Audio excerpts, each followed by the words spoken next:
Welcome to the How to Scale Commercial Real Estate Show. Whether you are an active or passive investor, we'll teach you how to scale your real estate investing business into something big.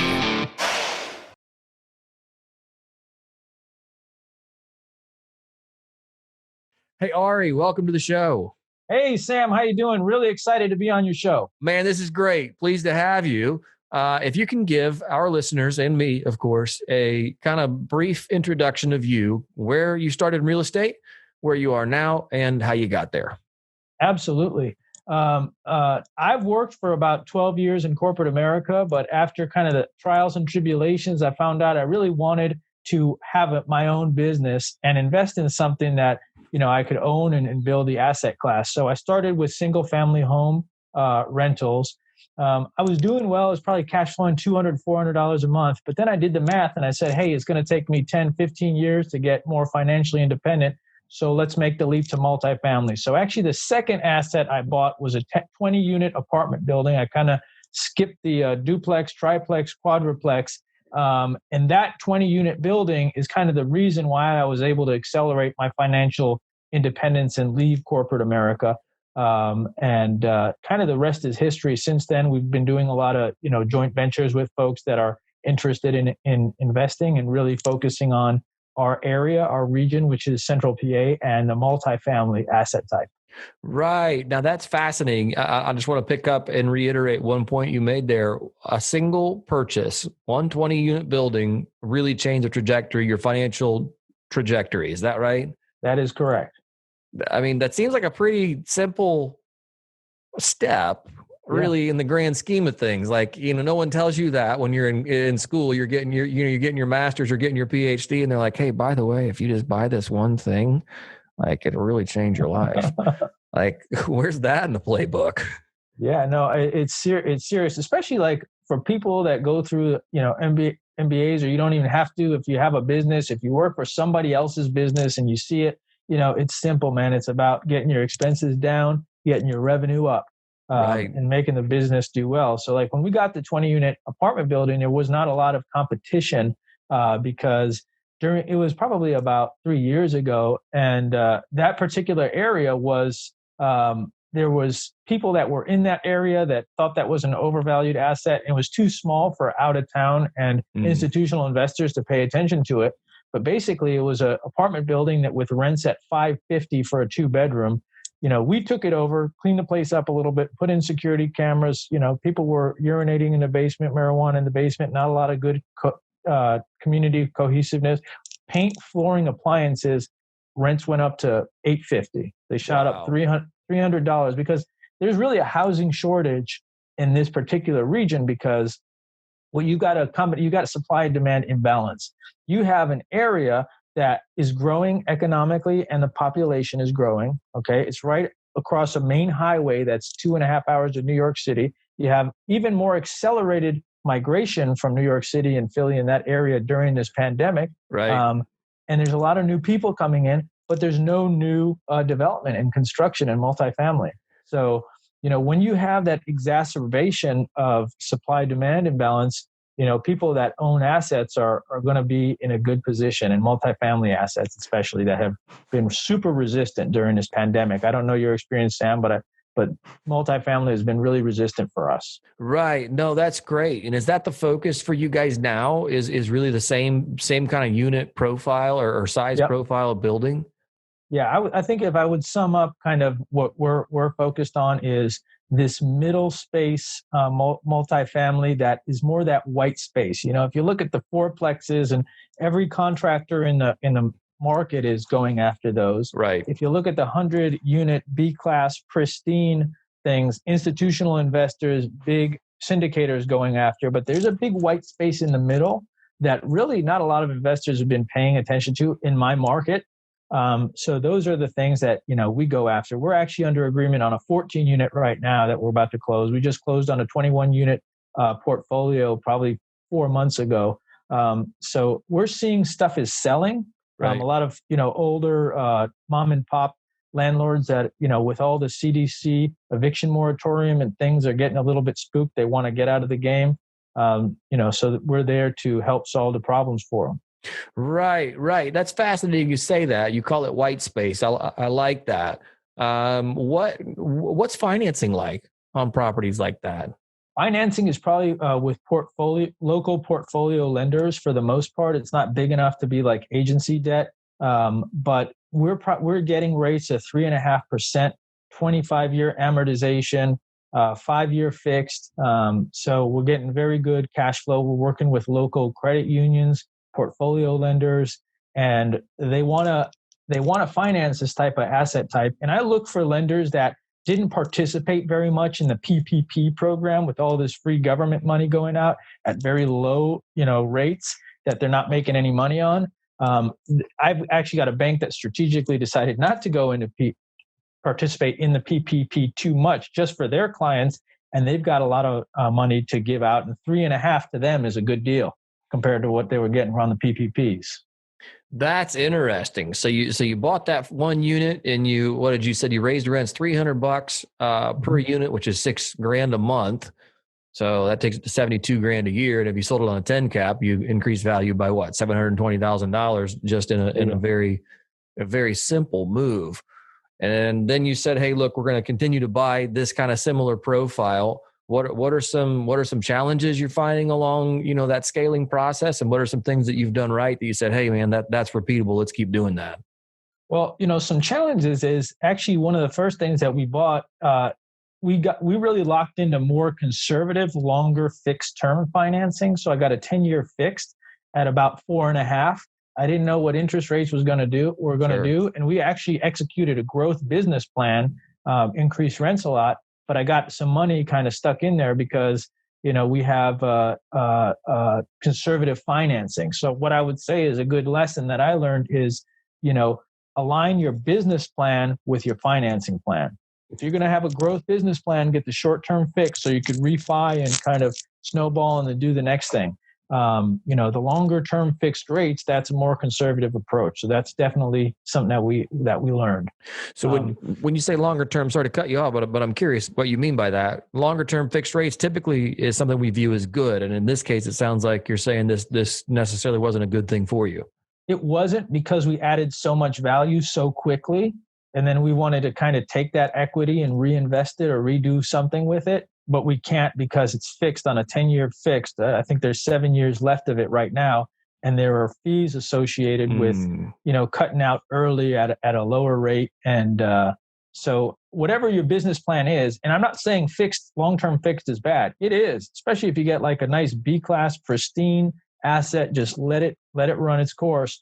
But if you got a real growth, business plan, have growth financing to go along with it. You don't need it fixed for so long. Right. And so when you say and again, I just really want to clarify this because I'm curious. I don't want to make the same mistake myself. So if you're saying the fixed problem wasn't the issue, it was more of the prepayment penalties and fees that went ahead, like, hey, you paid this off early. Sorry, man, you owe us an extra 5% or whatever it is they're going to charge you to close out this debt early.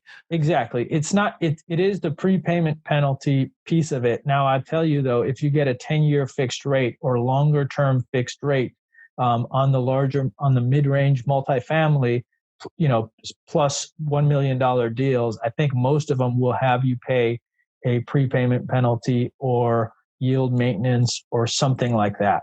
If you're not able, if you can negotiate out, that's great on you. But I think that if you're getting longer than 5-year fixed, it's going to be most likely you're going to have a prepayment of some kind.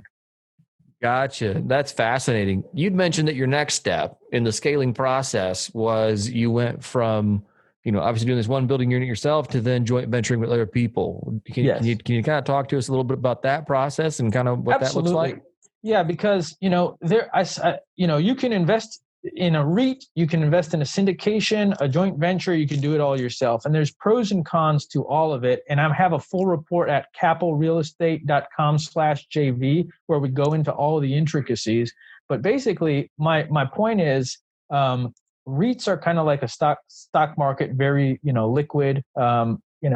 Syndications are great too. You don't have as much control. A lot of passive investors didn't get distribution during COVID-19 and there was nothing they could do about it. So that's kind of a little more similar to a you have less control. With a JV, think about yourself as a member of a board of directors that you do have more say so. You have a larger percent ownership of the deal, but will also potentially get you to financial independence quicker, right? Versus do the math on a syndication. Like if you're getting 8% cash on cash returns, how much money do you have to put in to really replace your income? Maybe $2 million in a liquid cash. Who's got that, right? So if you think about, if your goal is to get to financial independence, really consider JV. And also there's a sole investor, somebody that buys their own properties, whether it's single family or fourplex or even, smaller apartment communities.